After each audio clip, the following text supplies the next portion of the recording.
গণতান্ত্রিক দেশ গড়তে খালেদা জিয়ার আদর্শ অনুসরণের তাগিদ বিশিষ্টজনদের। সংসদের দক্ষিণ প্লাজায় নাগরিক শোক সভায় মানুষের ঢল। গাজায় অন্তর্বর্তী প্রশাসন তদারকি পর্ষদের নাম ঘোষণা।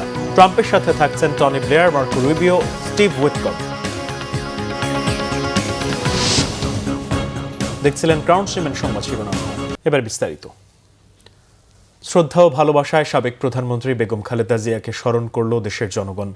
গণতন্ত্রের প্রশ্নে তার আপোষহীনতার কথা উঠে আসে বিশিষ্ট নাগরিকদের কণ্ঠে। বলেন, এত অত্যাচার নির্যাতনের পরও খালেদা জিয়ার দৃঢ় নেতৃত্বে গণতান্ত্রিক সংগ্রামে বিজয়ী বিএনপি। সিকান্দার রেমানের রিপোর্ট, ক্যামেরায় মোহাম্মদ সেলিম। তার সঙ্গে প্রত্যক্ষভাবে সাবেক প্রধানমন্ত্রী, গণতান্ত্রিক আন্দোলনের বলিষ্ঠ নেতৃত্ব বেগম খালেদা জিয়ার স্মরণে এই আয়োজন। জাতীয় সংসদের দক্ষিণ প্লাজায় নাগরিক শোকসভা সভাপতিত্ব করেছেন সাবেক প্রধান বিচারপতি সৈয়দ জে.আর. মোদাচ্ছের হোসেন। শোকসভাকে ঘিরে এক আবেগঘন পরিবেশ।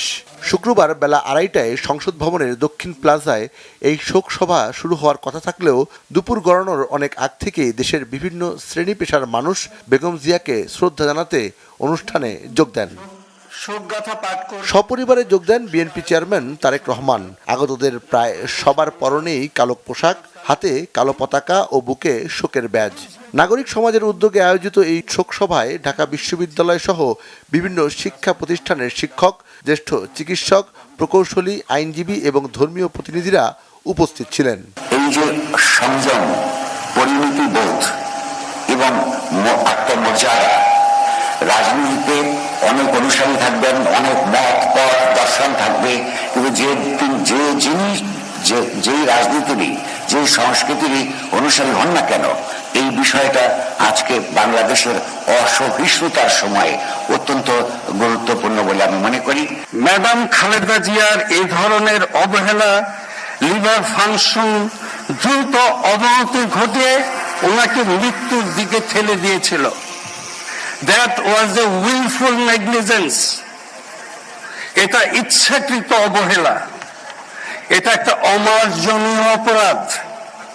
এটা ওনাকে হত্যা করার সুদূর প্রসারী পরিকল্পনার অংশ ছিল কিনা তা খতিয়ে দেখা প্রয়োজন। গত 55 বছরে মাত্র 2জন নেতা নেত্রী জন্মেছেন। তাদের সমতুল্য হওয়া কঠিন কাজ, এবং সন্তান হলে আরো কঠিন কাজ। রবীন্দ্রনাথের একটা কবিতা আছে, তোমার পতাকা যারে দাও তারে রবিবারে দাও শকতি। আজকে শহীদ জিয়া এবং বেগম জিয়ার পতাকা তারেক রহমানের হাতে ন্যস্ত হয়েছে।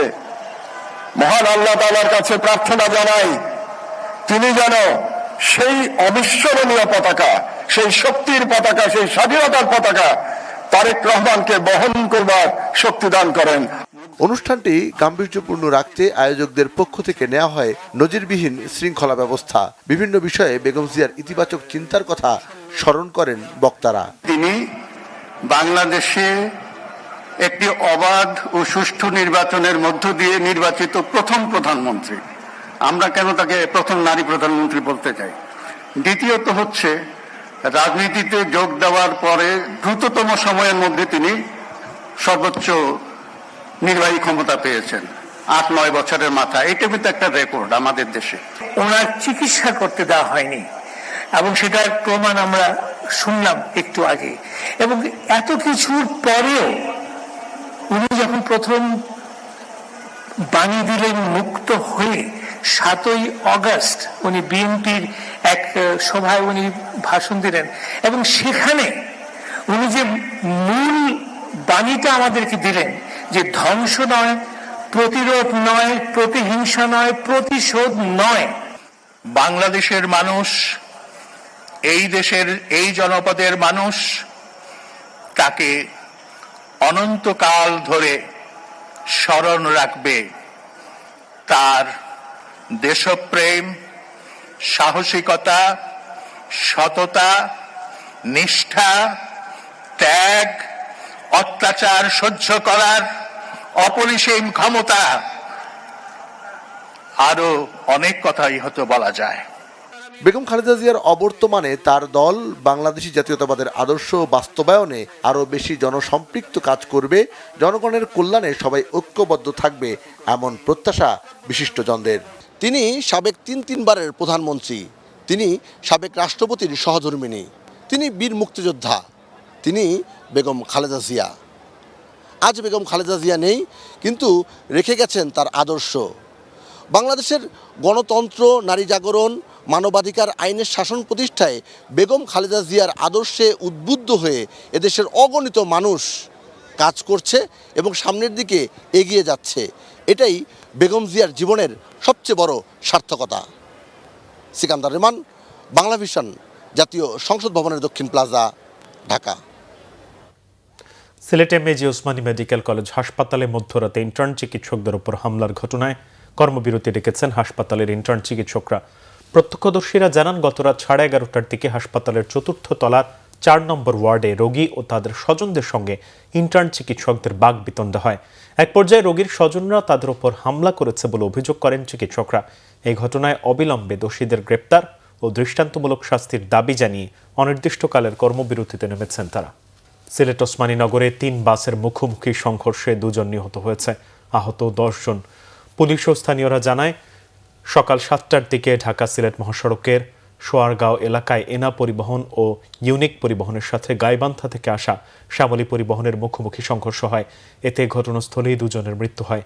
খবর পেয়ে ফায়ার সার্ভিস ও স্থানীয়রা হতাহতদের উদ্ধার করে সিলেট ওসমানী মেডিকেল কলেজ হাসপাতালে নিয়ে যায়।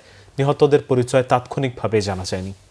ব্রাহ্মণবাড়িয়ার সরাইলে স্বতন্ত্র প্রার্থী ব্যারিস্টার রুবিন ফারহানার উঠান বৈঠকে সংঘর্ষে আহত হয়েছে বেশ কয়েকজন। প্রত্যক্ষদর্শীরা জানায়, উপজেলার নোয়াগাঁও ইউনিয়নে রুবিন ফারহানা উঠান বৈঠকে পৌঁছালে ধাক্কা লাগা নিয়ে 2 যুবকের মধ্যে বাকবিতণ্ডা শুরু হয়। এক পর্যায়ে দুপক্ষের লোকজন লাঠি সোঁটা নিয়ে সংঘর্ষে জড়িয়ে পড়ে। এতে উভয় পক্ষের বেশ কয়েকজন আহত হন। এ নিয়ে উত্তেজনা ছড়িয়ে পড়ে। পুলিশ ঘটনাস্থল পরিদর্শন করেছে।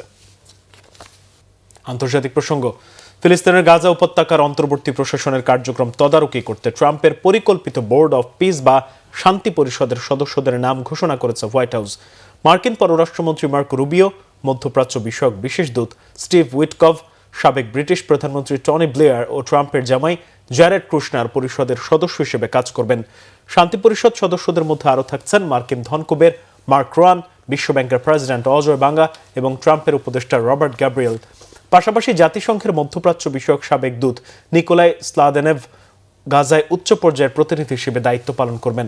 পরিষদের চেয়ারম্যান হিসেবে দায়িত্ব পালন করবেন ট্রাম্প নিজেই। গেল বছরের শেষ দিকে গাজা পিস অফ বোর্ড নিয়ে ট্রাম্পের পরিকল্পনা প্রকাশ করা হয়। অক্টোবরে ইসরায়েল ও ফিলিস্তিনি সশস্ত্র সংগঠন হামাস ট্রাম্পের এই পরিকল্পনায় সই করে। পরিকল্পনায় বলা হয়, একটি ফিলিস্তিনি টেকনোক্র্যাট সংস্থা গাজা পরিচালনা করবে, যার তদারকির দায়িত্ব পালন করবে এই বোর্ড অফ পিস। তবে শান্তি পরিষদ ঘোষণার মধ্যেও গাজায় ইসরায়েলি হামলা অব্যাহত থাকায় এই উদ্যোগের কার্যকারিতা নিয়ে সংশয় প্রকাশ করেছেন ফিলিস্তিনিরা। এই ছিল এখনকার মতো। পরের সংবাদ সকাল 11টায়। এতক্ষণ সাথে থাকায় ধন্যবাদ সবাই।